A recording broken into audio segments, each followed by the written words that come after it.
115 to 113. Steph Curry goes for 26. Oubre 23. Pascal for 19. Dennis Schroeder with 25. Lakers lose. They are now 11-4 on the season. All 4 losses have come at Staples Center. Let's hear from Frank Vogel, speaking with Mike Trudell and the media on Zoom. Hey, Frank, what did you think happened tonight? We got outplayed in the second half. Simplest way to put it. You know, we didn't defend at the rate that we've been the last few games, or that we did in the first half. You know, they downsized with the second unit, gave us some problems. You know, and then offensively, we got hesitant, tried to overpass a few different times, and you know, we didn't have a great offensive fourth quarter to try to close things out. Just that final sequence there after you get the rebound, what was your thinking? And sometimes, of course, you get a good shot if you go down and don't call the timeout, but how did that play evolve, and what were you seeing before you finally got one? Yeah, we had a chance to attack in transition before their defense was set. We wanted to look at that. When you know, when it was clear that we weren't going to get a great look in transition, we called a timeout, and you know, we got a decent look with Bron, you know, coming up to gut. Dave.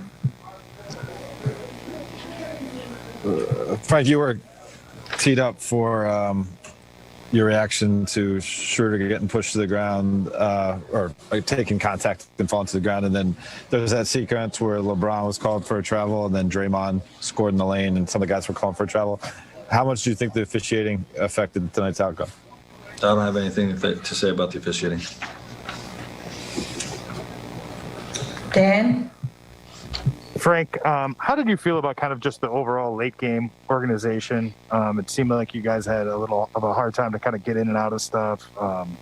Yeah, really we got hesitant, you know, and you know, that's an area, you know, it's an early game in the season, that you watch that, and it's an opportunity to learn from it. You know, we like I said, we just got hesitant on the offensive end, a little casual. You know, I'd say it's at certain points in the game, which you can't do with a lead against a team like that has great firepower. And you know, I think their pressure was decent. I thought most offensive possessions we were organized, but you know, like I said, we either hesitant or overpassed, and you know, had a lot of lost possessions in the fourth. Kyle. Frank, obviously, you know, you guys are on the winning streak. Your last 4 games have been blowouts. Do you feel like, you know, perhaps you can maybe take a little complacency from that, and that might have contributed to what happened today? No, I think if we came out sluggish, you could say that. I thought we came out with great energy, built up a big early lead.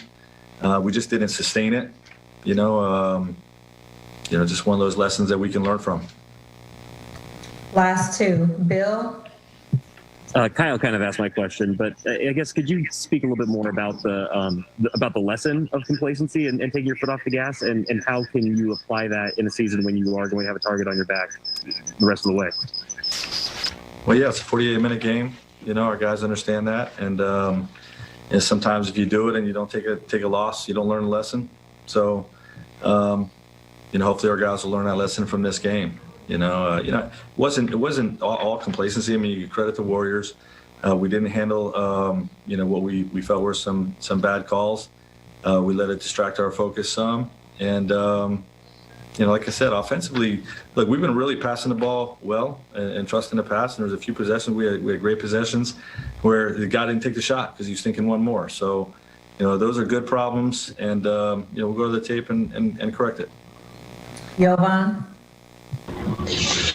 Hey, Frank, you mentioned that yesterday you guys spent a lot of time going over the intricacies of defending Steph.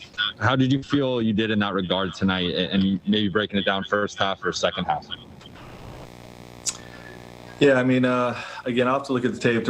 He's got the ball the whole game, you know, so there was plenty of good defensive possessions, you know, plenty where we had breakdowns, either sending them to the screen or you know, protecting the rim when we took the ball out of his hands.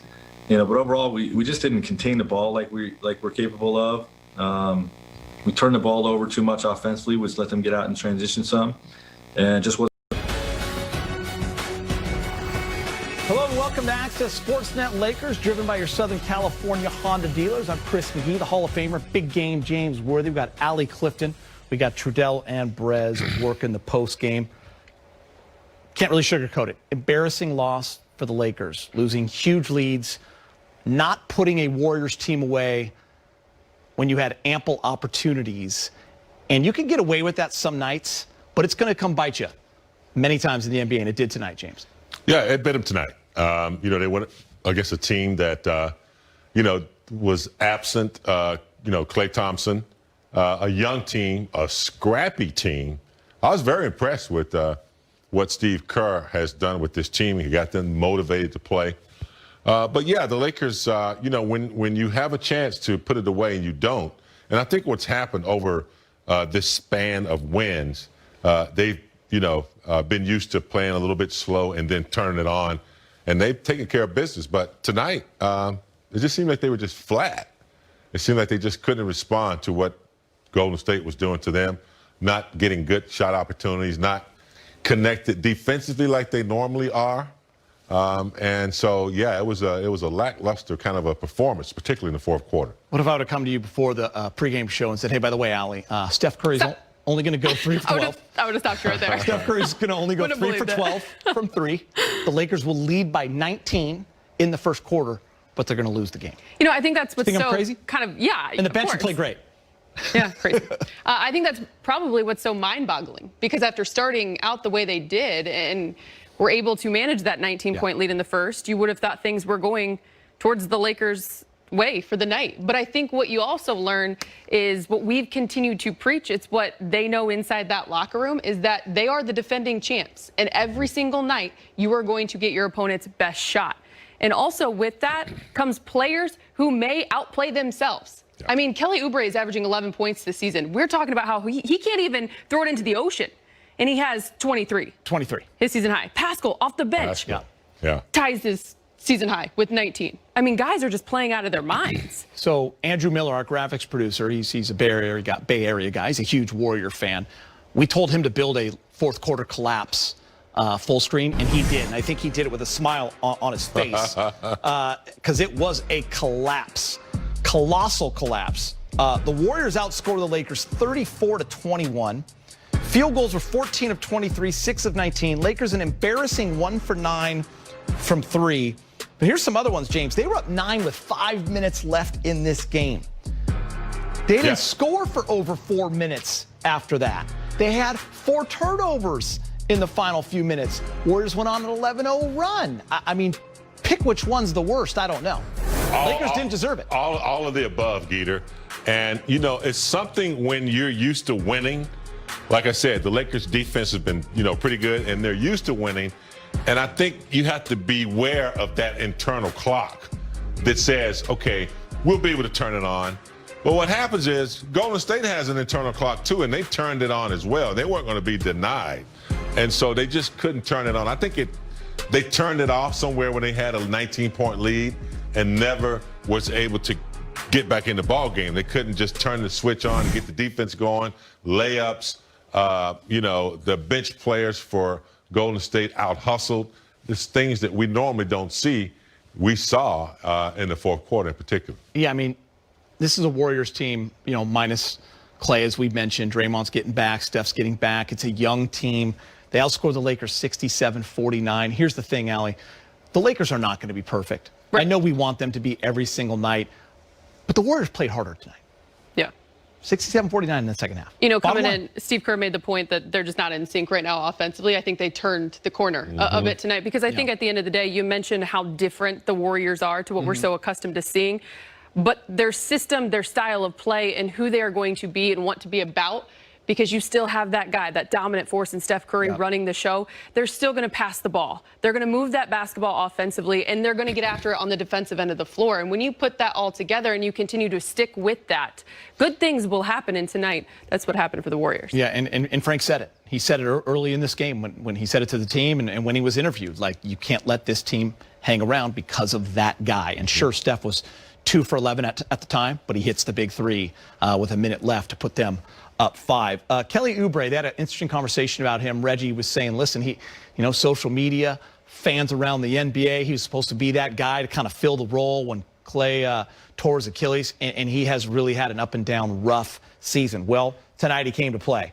23 points, 9 of 18, James. Well, you know, a guy who's been cold and hadn't been going his way, you always have to be aware of him. And, you know, Allie mentioned it early, too. They are the defending champions. They're going to get this every night. Yeah. Even from the worst teams in the league, they're going to come out and play hard. So that's another dimension that the Lakers have to get used to. They didn't have that last year. They weren't defending champions. This year they are.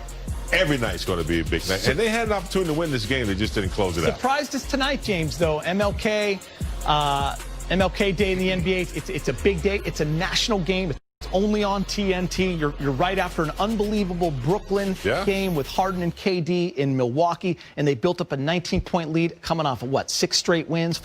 They looked so good, and then it just kind of they took their foot off the gas, Allie. Yeah, and when you do it against a team, as we've been talking about, who can really light it up, and once you knock down 1 and 2, it becomes contagious. It's tough. It's tough to just flip the switch against every team, as Qtr mentioned, but especially you don't want to do it even if the Warriors are average right now. You don't want to do it against a team like them because they're too capable.